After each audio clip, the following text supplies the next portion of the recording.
These are the headlines we're following at this hour. North Korean leader Kim Jong-un and Russian President Vladimir Putin are expected to hold a summit today, likely at a Russian spaceport, followed by a visit to an aircraft plant, all signaling possible agreements on military cooperation. Closely watching the summit, the U.S. warns of imposing more sanctions on Russia and North Korea in the case of any arms deal. U.S. defense and commerce officials are also set to visit Seoul to discuss response measures. Over in Libya, more than 5,000 people are feared dead and another 10,000 are missing after devastating flooding. Good afternoon. North Korean leader Kim Jong-un and Russian President Vladimir Putin are expected to meet today, according to Japan's Kyodo News citing Russian sources. The summit will likely be held at a Russian spaceport in the far east of the country, followed by a visit to an aircraft plant. All this signals possible agreements on military cooperation. Our North Korean affairs correspondent Lee Dae-yeon has the latest. North Korean leader Kim Jong-un said his first visit to Russia in 4 years was a distinctive expression to highlight the strategic importance of Pyongyang-Moscow relations. The train that Kim had taken to travel to Russia arrived in the border city of Hasan on Tuesday at 6 a.m. local time, according to the Northeast state-run Korean Central News Agency on Wednesday. Kim was greeted by Russian central and local government officials, including the Minister of Natural Resources and Environment and the governor of Primorsky Krai. The officials said that they were sent by Russian President Vladimir Putin to welcome Kim. The North Korean leader, after his arrival, said that he's glad to visit Russia for his first time in 4 years. KCNA reported that Kim had departed to his next spot after receiving a welcome gift, but did not reveal where exactly that place was. But citing Russian sources, Japan's Kyodo News reported that the place where Kim will meet with his Russian counterpart will likely be a Russian spaceport, the Vostochny Cosmodrome in the Amur Oblast in the Russian Far East. It also added that the two leaders are expected to visit an aircraft plant in Komsomolsk-on-Amur after their talks. This comes as it was announced that Putin would visit the spaceport after a session at the Eastern Economic Forum. Analysts say that the meeting at the spaceport symbolizes the two leaders' intention to show their will for military cooperation, especially in the space technology sector. The aircraft plant, too, is also relatable to their potential military ties, as the plant produces a range of fighter jets, including high-tech fifth-generation jets. A shipyard to launch attack submarines is also located in that area, too, which could interest the North as it recently launched its first tactical nuclear submarine earlier this month.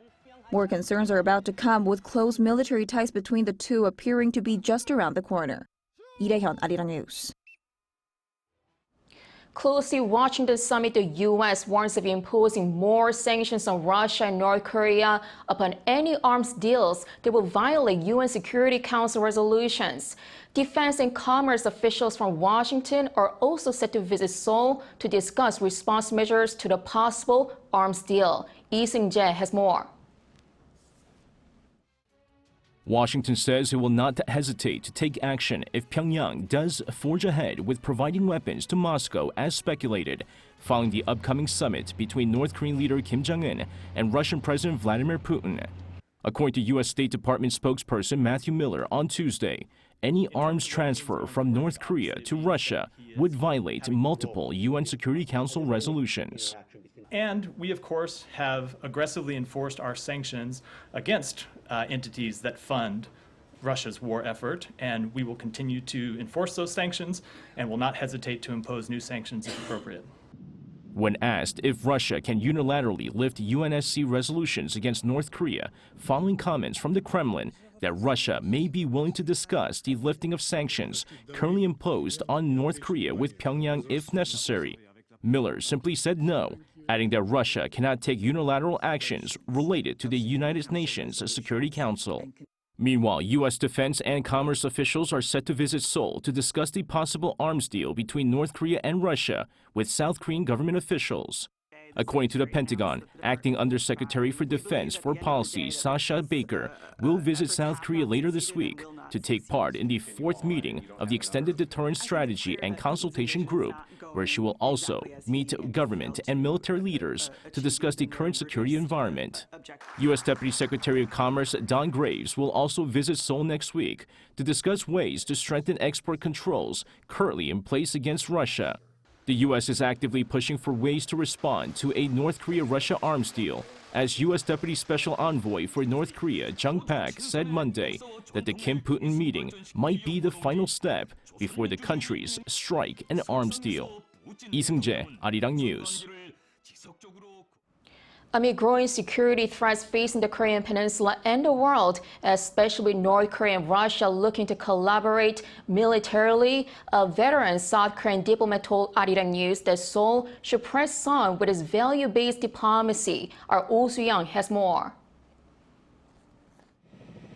South Korea must continue to take a principled approach to security and diplomacy as its scope of global interest expands beyond the Korean Peninsula. That's according to An Oh-young, former South Korean ambassador to the United States.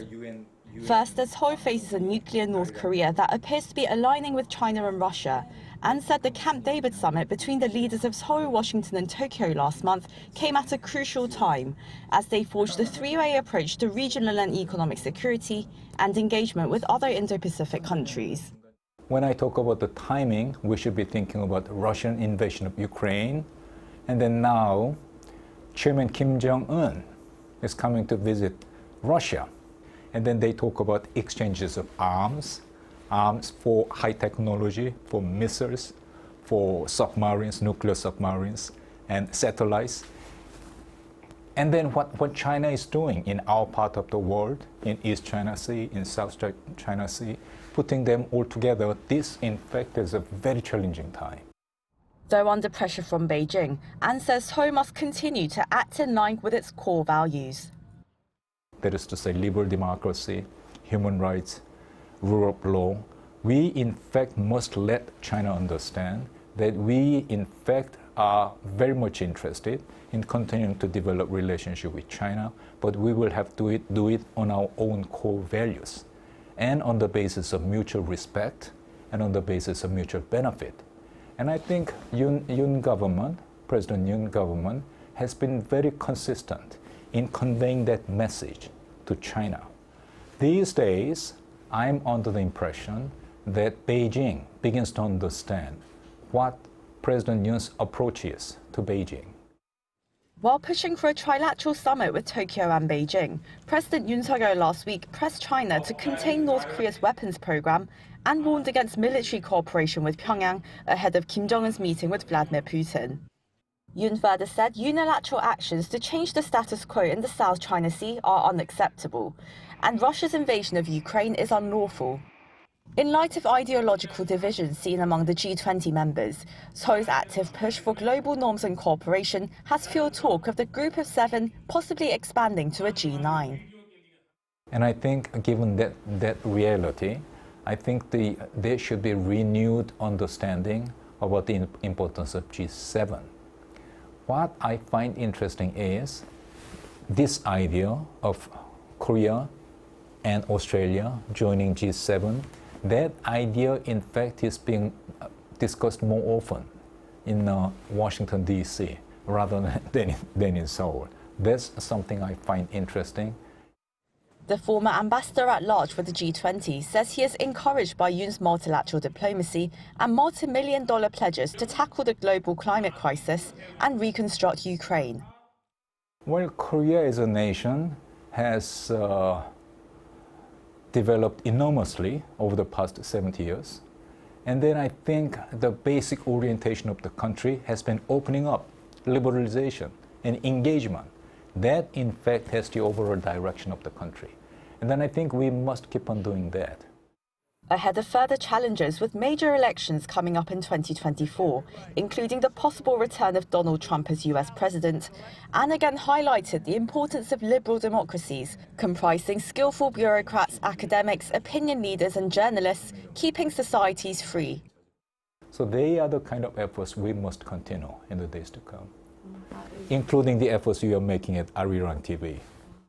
The diplomat said he hopes to see South Korea lead by example for global peace and development, particularly as it aims to host the 2030 World Expo in Busan City, sharing the country's journey, growth and vision for a sustainable future as a global pivotal state. Oh Soo-young, Arirang News. President Yoon Suk-yeol is likely to name new ministers of defense, culture, and gender equality on Wednesday, speeding up replacements following the defense minister's resignation the day before. According to a presidential official, the top office has been angling for a minor cabinet reshuffle, with Yoon having been briefed on pending issues following his return from a week of summit meetings in Indonesia and India.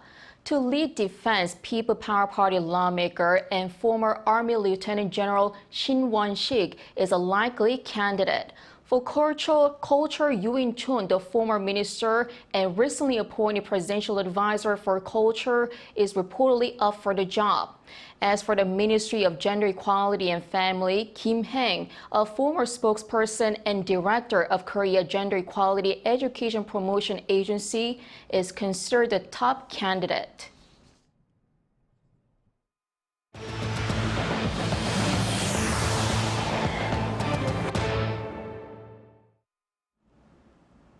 The number of people employed in South Korea rebounded in August, with the figure seeing an on-month increase after 4 straight months of decline. But concerns still remain as the employment rate in the manufacturing sector and among young adults and those in their 40s continues to tumble. Our Park Gun-woo has the latest. Employment figures in August saw an increase on month for the first time in 5 months. According to data released by Statistics Korea on Wednesday, around 28.67 million people were in employment last month, a jump of 268,000 on year. South Korea has seen on-year jobs increases for the past 30 months. However, on-month increases dropped each month from April to July. An official from Statistics Korea said that figures rebounded in August after heavy rain in July caused employment numbers to slip. By sector, the health and welfare industry saw the biggest increase, caused by higher welfare demands from the country's aging population. This was followed by the accommodation and restaurant sector. Manufacturing saw employment figures fall for the 8th straight month, while the wholesale and retail sectors also recorded on-year decreases. By age, the biggest on-year jump was for those aged 60 and above, with about 30,000 jobs added. However, jobs for young adults under 30 tumbled again in August, dropping for the 10th month in a row since last November. The number of workers in their 40s also fell year on year for the 14th consecutive month. And the employment rate for workers aged between 15 and 64 rose 0.7 percentage points on year to 69.6%, the highest for any month of August since records were first compiled in 1989. South Korea's total unemployment rate dropped 0.1 percentage point from last year to 2%, the lowest since June 1999. Park Gun-woo, Arirang News. South Korea's imports and exports saw the highest on-month price increases in August since March 2022 as oil prices continue to climb.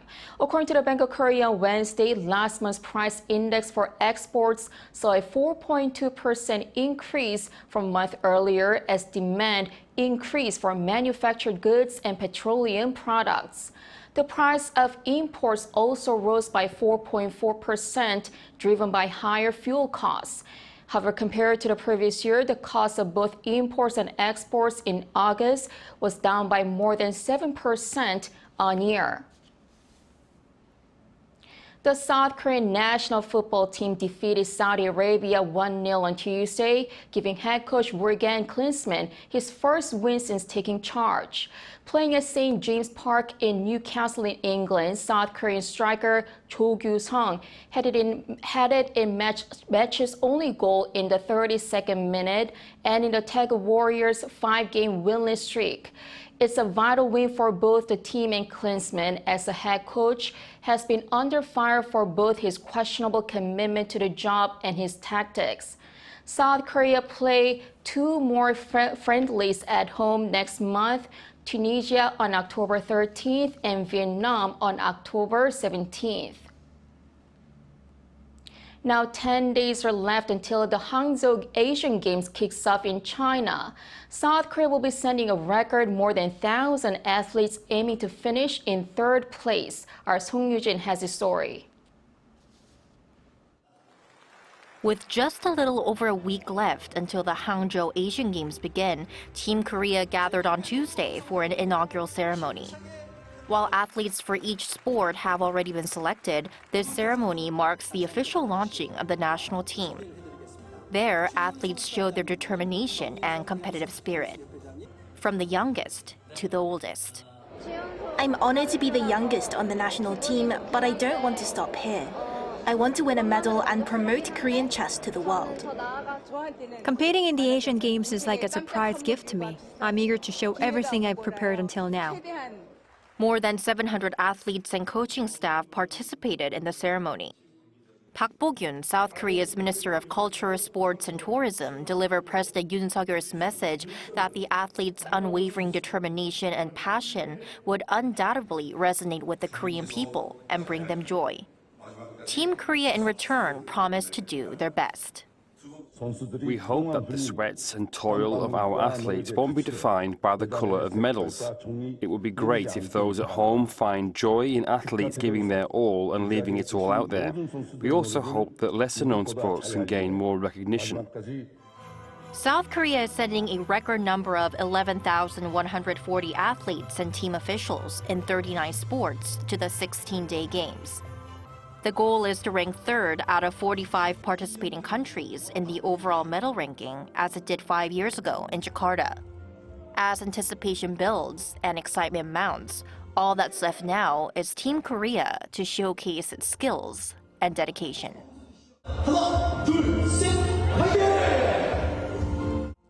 송유진, Arirang News. Over in Libya, the devastating storm Daniel has washed away entire neighborhoods in the eastern city of Derna. More than 5,000 people are feared dead, while the death toll continues to rise, with thousands still missing and families displaced. Yoon has the latest.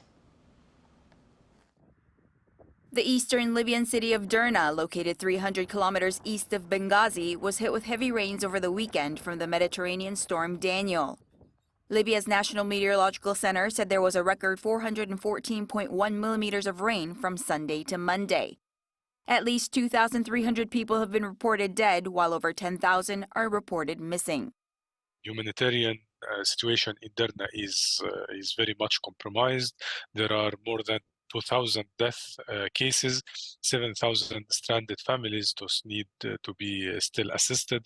More than 40,000 internally displaced persons. Heavy rains caused rivers to swell, 2 dams and 4 bridges to collapse, submerging much of the city. The death toll continues to soar as many bodies remain trapped under rubble or washed out into the Mediterranean Sea. Military personnel have been deployed and foreign aid has also arrived, but rescue workers are struggling to enter the city for further rescue efforts. Libya is often hit with flooding during the rainy season, but rarely with destruction of this level. As well as the intensity of Storm Daniel, the vulnerability of the poorly maintained infrastructure is seen to have worsened the casualties. The country's division between 2 rival governments has left many areas of the country's maintenance neglected. Yoon, Arirang News.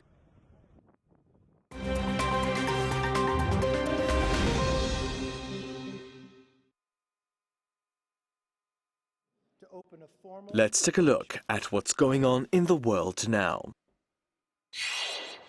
In the United States, Republican House Speaker Kevin McCarthy has launched an impeachment inquiry into President Joe Biden ahead of the 2024 presidential election.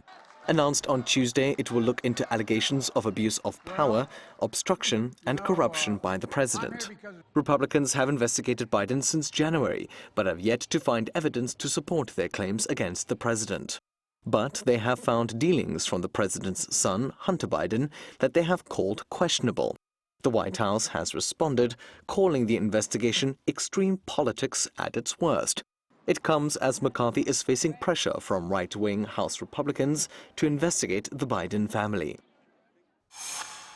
A Russian passenger plane was forced to make an emergency landing in a cornfield in Siberia after one of its hydraulic systems failed. None of the 170 people on board were injured in the incident on Tuesday. The Ural Airlines Airbus A320 was on its way from Sochi to Omsk when pilots noticed a hydraulic system fault and chose to land in the nearby field. Loss of the hydraulics system can sometimes lead to a loss of flight control. Russia's aviation agency has launched an investigation into the crash landing and has suspended the flight crew. And Russian aviation experts say that the landing may have been unnecessary, as the plane should have had backup systems. Ural Airlines has also denied that it cannot do maintenance on its planes due to sanctions on Russia that limit access to spare parts. And finally, a precious Vincent van Gogh painting that was stolen in March 2020 has been returned, covered in bubble wrap inside an IKEA bag. The 139-year-old painting was handed over to Dutch art detective Arthur Brand on Monday at his home from a tipster not involved in the artwork's theft. The tipster handed over the masterpiece in exchange for anonymity. The painting, known as the Parsonage Garden at Nuenen in Spring, is an early piece by Van Gogh. It was stolen while on temporary exhibition at the Singer-Laren Museum near Amsterdam. The thief was eventually arrested and sentenced in 2021 after the painting had already changed hands. But the conviction meant that the painting had lost value and was risky to possess, leading to its return. Matthew Ashley, Arirang News.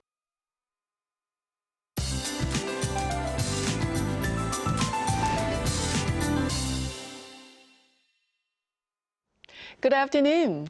It's a rainy Wednesday. Rain clouds have expanded to most parts of the country, with east of Gangwon-do seeing the heaviest rainfall. And expect to see up to 100 millimeters of showers. If you're there, the rest of the country will see 10 to 60 millimeters of rainfall, along with thunder and lightning. Today's unexpected nationwide rainfall brings early autumn heat wave relief to the country for the day. Highs will be 3 to 7 degrees lower than Tuesday afternoon. Seoul topping out at 24 degrees. Daegu noticing a high going down about 5 degrees from yesterday's highs, topping out at 27 degrees Celsius this afternoon. Now, this round of rain continues into tomorrow morning. Then another band of rain returns to central regions from Friday into Sunday. But those in certain parts of the country need to keep an umbrella handy. On and off rain will continue through Sunday, and Jeju Island will see rain into next Monday. So please plan accordingly for your weekend. That's Korea for you, and here's a look at the international weather conditions.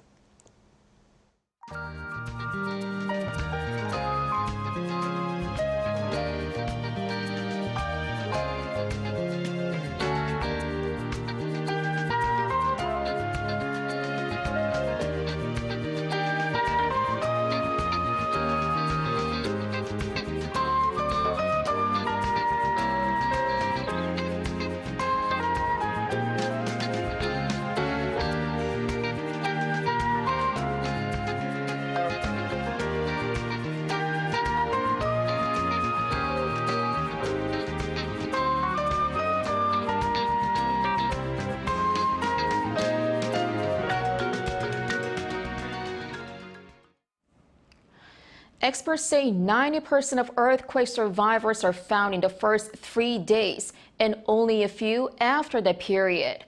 But the chances of survival are even slimmer in Morocco, that's now past the critical 72-hour mark, mainly due to lack of air pockets, which let survivors breathe in air.